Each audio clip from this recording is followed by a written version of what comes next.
ಹುಣಸೂರು ತಾಲೂಕು ಬಿಳಿಕೆರೆ ಹೋಬಳಿ ಕಾಡು ವಡ್ಡರ್ಗುಡಿ ದೊಡ್ಡಕೊಪ್ಪಲು ಗ್ರಾಮದ ದಲಿತ ವೆಂಕಟರತ್ನಾರವರ ಜಮೀನನ್ನು ಸವರ್ಣೀಯರ ಗುಂಪೊಂದು ಕಬಳಿಸಲು ಸಂಚು ರೂಪಿಸುತ್ತಿದೆ ಎಂದು ದ ಸಂಸ ಆರೋಪಿಸಿದೆ. ಈ ಸಂಬಂಧ ದ ಸಂಸದ ನಿಯೋಗವು ದಿನಾಂಕ 30/7/2025 ಬುಧವಾರ ಕಾಡು ವಡ್ಡರಗುಡಿ ದೊಡ್ಡಕೊಪ್ಪಲು ಗ್ರಾಮದ ದಲಿತ ವೆಂಕಟರತ್ನರವರ ನಿವಾಸಕ್ಕೆ ಭೇಟಿ ಮಾಡಿ ಅವರ ಸಮಸ್ಯೆಗಳನ್ನು ಕೇಳಿ ತಿಳಿದುಕೊಳ್ಳಲಾಯಿತು.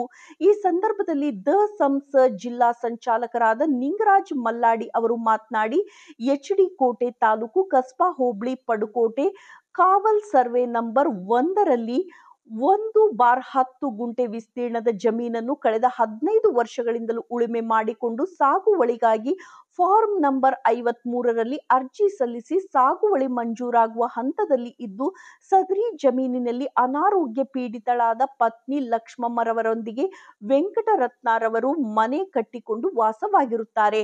ಆದರೆ ತರೀಕಲ್ ದೊಡ್ಡಕೊಪ್ಪಲು ಗ್ರಾಮದ ಕೆಂಡಗಣ್ಣೇಗೌಡ ರಘು ಎಂಬುವವರು ಇವರ ಜಮೀನನ್ನ ಕಬಳಿಸಲು ಹಾಗೂ ಈ ದಲಿತ ಕುಟುಂಬವನ್ನು ಒಕ್ಕಲೆಬ್ಬಿಸಲು ಹಲವು ದಿನಗಳಿಂದ ವೆಂಕಟರತ್ನ ಕುಟುಂಬಕ್ಕೆ ಭಯ ಹುಟ್ಟಿಸಿ ಸಂಚು ರೂಪಿಸಿರುತ್ತಾರೆ.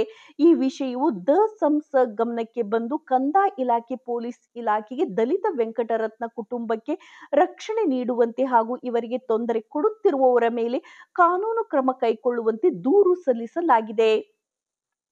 ದೂರು ಸಲ್ಲಿಸಿದರೂ ಮತ್ತೆ ಈ ದಲಿತ ಕುಟುಂಬಕ್ಕೆ ಮೇಲ್ಕಂಡವರು ನಿರಂತರವಾಗಿ ಬೆದರಿಕೆ ನೀಡುತ್ತಾ ಕಿರುಕುಳ ಕೊಡುತ್ತಿದ್ದಾರೆ.